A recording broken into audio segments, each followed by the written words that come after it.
కార్తీక పౌర్ణమి సందర్భంగా హైదరాబాద్ శివాలయాలకు భక్తుల రద్దీ పెరిగింది. తెల్లవారుజాము నుంచి ఆలయాల్లో ప్రత్యేక పూజలు చేస్తున్నారు భక్తులు. ఉదయం నుంచి ఆలయాల్లో దీపారాధన చేస్తున్నారు భక్తులు. కార్తీక పౌర్ణమి సందర్భంగా మణికొండలోని ఉమామహేశ్వర స్వామి ఆలయానికి భారీగా తరలివస్తున్నారు భక్తులు.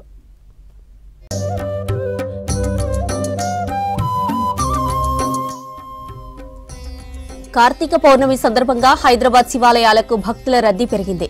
తెల్లవారుజాము నుంచి ఆలయాల్లో ప్రత్యేక పూజలు చేస్తున్నారు. ఉదయం నుంచి ఆలయాల్లో దీపారాధన చేస్తున్నారు భక్తులు. కార్తీక పౌర్ణమి సందర్భంగా మణికొండలోని ఉమామహేశ్వర స్వామి ఆలయానికి భారీగా తరలివస్తున్నారు భక్తులు. ఇక దేవాలయం నుంచి మరిన్ని డీటెయిల్స్ కల్పన మనకి లైవ్ లో అందిస్తారు. కల్పన, భక్తుల రద్దీ ఎలా కొనసాగుతుంది? చూసుకున్నట్టయితే కార్తీక పౌర్ణమి సందర్భంగా శివకేశవ ఆలయాలన్నీ భక్తులతో రద్దీగా మారాయని చెప్పుకోవచ్చు. ఉదయం నుంచి కూడా ప్రతి ఒక్క శివాలయం భక్తులతో కిటకిటలాడుతూ ఉంది. ప్రత్యేకమైన పూజలు కూడా నిర్వహిస్తా ఉన్నారు. హరహర మహాదేవ శంభో శంకర్ అంటూ కూడా ప్రతి ఒక్క ఆలయం మారిమోగిపోతా ఉంది. ఇక ఉదయం నుంచి కూడా తెల్లవారుజాము నుంచి పెద్ద ఎత్తున భక్తులంతా వచ్చి శివాలయాల్లో దీపారాధన చేస్తూ ఉన్నారు. మరి మనతో పాటు ఆలయంకి సంబంధించిన ప్రధాన అర్చకులు ఉన్నారు. ఒకసారి వారితో కూడా మాట్లాడదాం. కార్తీక పౌర్ణమికి సంబంధించి కావచ్చు ప్రాముఖ్యత, దాంతో పాటు ఈ రోజు ఆలయంకి సంబంధించి భక్తుల రద్దీ ఏ విధంగా ఉందో తెలుసుకుందాము. మనతో పాటు మల్లికార్జున శర్మ గారు ఉన్నారు. ఒకసారి వారితో మాట్లాడదాం. ముఖ్యంగా నమస్కారం అండి. ముఖ్యంగా కార్తీక పౌర్ణమి అనే కాదు, కార్తీక మాసంలో ప్రతి ఒక్క రోజు పర్వదినంగానే కొలుస్తూ ఉంటారు. మరి అట్లాంటిది ఈ రోజు కార్తీక పౌర్ణమి సందర్భంగా ఏ విధంగా ఉంటుంది, ప్రాముఖ్యత ఏంటండి? హరహర మహాదేవ శంభో శంకర. ఇది పార్వతీ రామలింగేశ్వర స్వామి దేవాలయం, అతి పురాతనమైనటువంటి దేవాలయం. ఈరోజు కార్తీక పౌర్ణమి చాలా విశేషం. అందులో మాకు బుధవారం అయ్యప్ప స్వామి కూడా కలిసి వచ్చింది. ఈరోజు ఉదయం 4 గంటల నుంచి రుద్రాభిషేకాదులు, అభిషేక ప్రియ శివ పరమేశ్వరుడికి అభిషేకం ప్రీతికరం కాబట్టి 4 నుంచే అభిషేకాదులు ప్రారంభమయ్యాయి.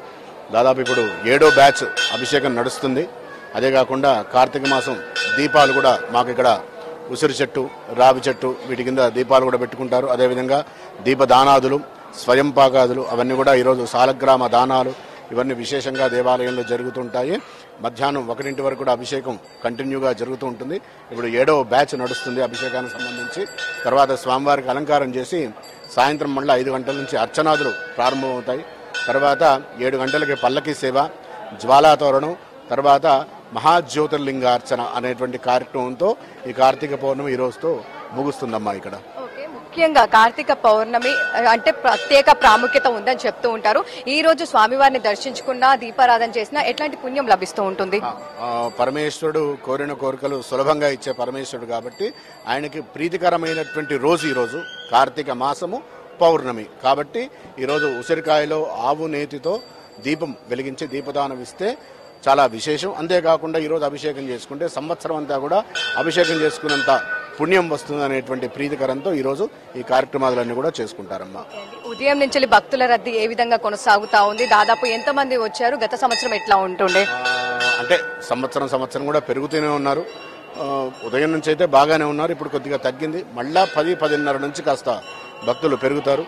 దాని తగ్గటువంటి మా కమిటీ వాళ్ళ ఏర్పాట్లు, పోలీసు బందోబస్తు ఎటువంటి ఇబ్బందులు లేకుండా సాయశక్తుల ప్రయత్నం చేస్తున్నామమ్మా.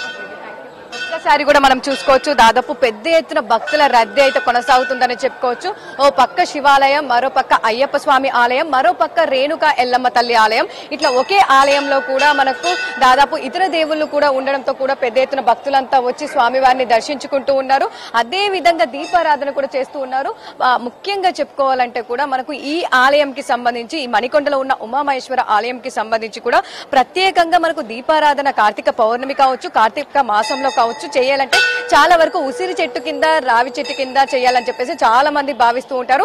అదే విధంగా తులసి కోట దగ్గర కూడా. సో ఇక్కడ మనకు చూసుకున్నట్టయితే దాదాపు మనకు ఉసిరి చెట్టు అవైలబుల్ గా ఉంది. అదే విధంగా ఇక్కడ వేప చెట్టు, దాంతోపాటు తులసి కోట కూడా ఉండడంతో కూడా పెద్ద ఎత్తున భక్తులంతా వచ్చి కూడా ఇక్కడ దీపారాధన చేస్తున్నారు. ఒక్కసారి కూడా మనం విజువల్స్ లో చూసుకోవచ్చు. సో చాలా ప్రాంతాల నుంచి కూడా, సుదూర ప్రాంతాల నుంచి ఈ ఉమామహేశ్వర ఆలయానికి అయితే పెద్ద ఎత్తున ప్రతి ఏటా వస్తూ ఉంటారు. అదే విధంగా వస్తున్నారని చెప్పుకోవచ్చు. ముఖ్యంగా కార్తీక పౌర్ణమి అంటే ప్రతి రోజు ఒక ప్రత్యేకత ఉందని చెప్పుకోవచ్చు. అదే విధంగా ఈ రోజుకి సంబంధించి కూడా కార్తీక పౌర్ణమి అవ్వడంతో కూడా ఉదయం నుంచి భక్తుల కోలాహలం కనిపిస్తా ఉంది. ఆలయంలో భక్తుల రద్దీ, భక్తుల సందడి కూడా మనం చూసుకోవచ్చు. దాదాపు దీపారాధన ఒక్కసారి మనం ప్రాంగణంలో ఉన్న విజువల్స్ చూస్తే ఎంత మంది వచ్చి ఇక్కడ దీపారాధన చేసిరో కూడా మనకు కనిపిస్తూ ఉంటుంది. దాదాపు ఎక్కడ చూసినా కూడా మనకు దీపాలు, దాంతో పాటు దీపారాధన చేసిన సన్నివేశాలు ఇక్కడ కనిపిస్తా ఉన్నాయి. అదే విధంగా కూడా పడిపూజకు సంబంధించి కూడా ఇక్కడ ఈ రోజు ఏర్పాటు చేయడంతో పెద్ద ఎత్తున భక్తులంతా వస్తూ ఉన్నారు. ఇక వచ్చిన భక్తులకి ఏ విధమైన ఇబ్బంది కలగకుండా అన్ని రకాల ఏర్పాట్లు కూడా చేశారు. మరి మనతో పాటు ఇక్కడ కొంతమంది భక్తులు ఉన్నారు, వారితో కూడా మాట్లాడదాం. అమ్మ ఇక్కడ మనతో పాటు ఉన్నారు. అమ్మ చెప్పండి అమ్మ, మీ పేరు? శివసూర్య కుమారి. ఎక్కడి నుంచి వచ్చారమ్మా? ఇక్కడ మణికొండ నుండి. మణికొండనేనా? సో ఈ రోజు కార్తీక పౌర్ణమి ఉదయం నుంచి ఎట్లా ఉంది? ఇక్కడ రద్దీ కావచ్చు, ఎన్ని గంటలకు వచ్చారు? ప్రతి ఏటా దీపారాధన చేస్తూ ఉంటారా? ప్రతి ఏటా చేస్తాం, 10 ఏళ్ల నుండి చేస్తున్నాం. 10 ఏళ్ల నుండి చేస్తున్నారు. ఓకే అమ్మా, ఈ రోజు అంటే చాలా వరకు కొంతమంది ఉసిరికాయలు దీపారాధన చేస్తూ ఉంటారు, కొంతమంది 365 ఒత్తులతో చేస్తూ ఉంటారు. మరి మీరు ఎట్లా చేస్తున్నారు దీపారాధన? 365 ఒత్తులు ఉసిరికాయలతో చేస్తాము. పంతులు గారికి స్వయం పాకం ఇస్తాం. ఓకే, సో ఎట్లా ఉందమ్మా మరి ఇక్కడ కావచ్చు, ఏర్పాట్లు అన్ని బాగున్నాయా? బాగున్నాయమ్మా, బాగుంటాయి. ఎంతమంది వచ్చినా బాగా ఖాళీ ప్లేస్ అది ఉంది, బాగానే ఉంది. ఓకే అమ్మా, సో చూస్తున్నాగా చాలా వరకు మనకు దీపారాధన అనగానే 365 రోజులు తమ ఇష్ట దైవానికి ఎవరైతే దీపారాధన చేయలేని వారు ఉంటారో ఈ రోజుకు సంబంధించి 365 ఒత్తులు ఆవు నెయ్యితో దీపారాధన చేస్తే సకల పాపాలు తొలగుతాయని చెప్పేసి చాలా మంది నమ్మకం. సకల సుఖాలు కావచ్చు వస్తాయని చెప్పేసి కూడా చాలా మంది నమ్మకం. మరి మనతో పాటు ఆలయంకి సంబంధించిన కమిటీ వాళ్ళు ఉన్నారు, ఒకసారి వారితో కూడా మాట్లాడదాము. సో ఏ విధంగా ఉంది ఏంటి అని చెప్పేసి ఈ రోజు కార్తీక పౌర్ణమి సందర్భంగా భక్తులకు ఎలాంటి ఏర్పాట్లు చేశారో తెలుసుకుందాం. స్వామి, ముఖ్యంగా ఈ రోజు బుధవారం అయ్యప్ప స్వామి ఆలయం, అదే విధంగా కార్తీక పౌర్ణమికి సంబంధించి కూడా ఇక్కడ ఏ విధంగా ఉంది? ఉదయం నుంచి భక్తుల కోలాహలం ఏ విధంగా కొనసాగుతుంది? ఇక్కడ భక్తులు ఉదయం నుంచే తండోపతండాలుగా బయలుదేరి వస్తున్నారు. అక్కడ ఆల్రెడీ మాలాధారణ జరుగుతుంది. ఇక్కడ కార్తీక పౌర్ణమి దీపాలు వెలిగించుకొని దీపాలు పెట్టుకుంటున్నారు. వాళ్ళకి అనుకూలంగా ప్లేస్ కూడా ఉంది కాబట్టి ఎక్కువ మటుకి ఎన్ని గుళ్ళు ఉన్నా ఇక్కడికి వస్తున్నారు.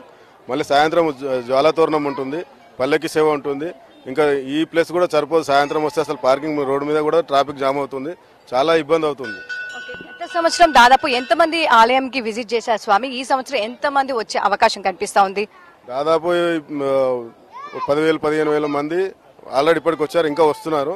సాయంత్రం అయితే నాకు తెలిసి 20,000-30,000 మంది వస్తారు కంపల్సరీ. వచ్చి భక్తుల కోసం కావచ్చు 20,000-30,000 వస్తారని చెప్పేసి అంచనా వేస్తున్నారు.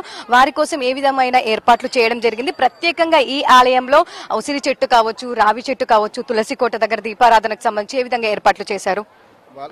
అన్ని ఏర్పాట్లు చేశామండి. ఎక్కడ ఇంతకుముందు అంతా మట్టి అంతా చెత్త ఉంటే అంతా భక్తుల గురించి నీట్ గా చేయించాము.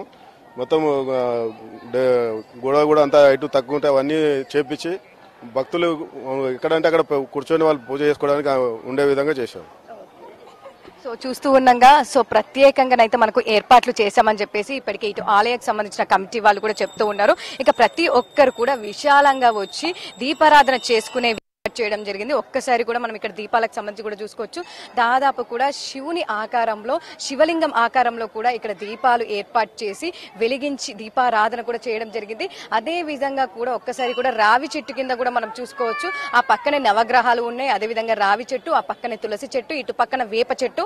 సో ఈ విధంగా అన్ని చెట్ల దగ్గర కూడా దీపారాధన చేసే విధంగా ప్రత్యేకమైన ఏర్పాట్లు చేయడం జరిగింది. ఇక కొంతమంది కూడా భక్తులు మనకు సమయం గడుస్తున్న కొద్దీ కూడా పెద్ద ఎత్తున వస్తూ ఉండడంతో వాళ్ళకి దీపారాధన చేసే విధంగా కూడా ఎవరైతే ఉదయం దీపారాధన చేశారో అవన్నీ కూడా క్లీన్ చేసే విధంగా కూడా ఇక్కడ ఏర్పాటు చేయడం జరిగింది. ఆ క్లీనింగ్ ప్రాసెస్ కూడా ఇక్కడ జరుగుతుందని చెప్పుకోవచ్చు. ఇక భక్తుల రద్దీ అయితే సమయం గడుస్తున్న కొద్దీ మనకు పెద్ద ఎత్తున పెరుగుతూ వస్తా ఉంది. మరి మనతో పాటు ఇంకొంతమంది భక్తులు ఉన్నారు, వారితో కూడా మాట్లాడదాము.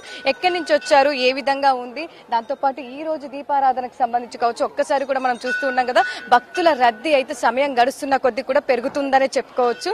సో చాలా వరకు కూడా అందరూ వచ్చి ఇక్కడ నవగ్రహాలకు సంబంధించి కూడా పూజలు చేస్తూ ఉన్నారు. అదే విధంగా ఇటు కార్తీక పౌర్ణమికి సంబంధించి కూడా పూజలు చేస్తూ ఉన్నారు. మరి మనతో పాటు ఇక్కడ ఒక అమ్మగారు ఉన్నారు, ఒకసారి చూద్దాము. సో చాలా వరకు కూడా ప్రతి ఒక్కరు దీపారాధన చేస్తూ శివనామ స్మరణతో కూడా మారిమోగి ప్రోతున్నాయని చెప్పుకోవచ్చు. ప్రతి ఒక్కరు కూడా శివనామ స్మరణ చేసుకుంటూ కూడా భక్తి శ్రద్ధలతో దీపారాధన చేస్తూ ఉన్నారు. ఇక భక్తుల రద్దీ అయితే మనకు సమయం గడుస్తున్న కొద్దీ పెరుగుతుందని చెప్పుకోవచ్చు. సో మనతో పాటు కొంతమంది భక్తులు ఉన్నారు, వారితో కూడా మాట్లాడదాము.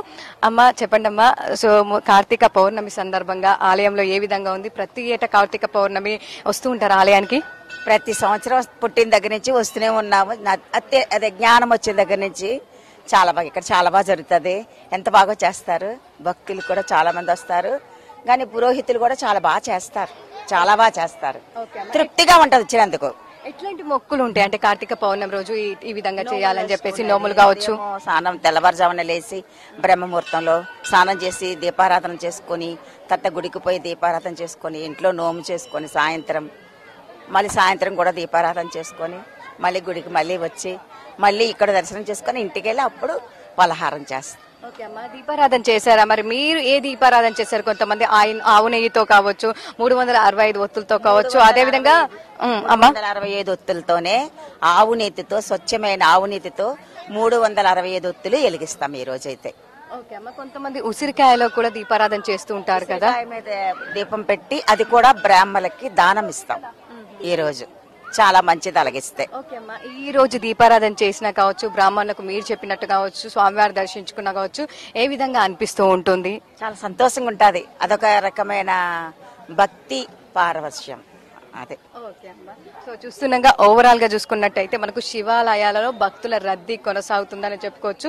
పెద్ద ఎత్తున భక్తులంతా వచ్చి శివనామ స్మరణలతో కూడా ఆలయంలో స్వామివారిని దర్శించుకుంటూ ఉన్నారు, దీపారాధన చేస్తూ ఉన్నారు. ఇక ఓవరాల్ గా చూసుకున్నట్టయితే మనకు ఉమామహేశ్వర స్వామి ఆలయంలో భక్తుల రద్దీ కొనసాగుతా ఉంది. సమయం గడుస్తున్న కొద్దీ కూడా పెద్ద ఎత్తున భక్తులంతా వచ్చి కార్తీక పౌర్ణమి సందర్భంగా స్వామివారిని దర్శించుకుంటూ ఉన్నారు, దీపారాధన చేస్తున్నారని చెప్పుకోవచ్చు. జ్యోతి.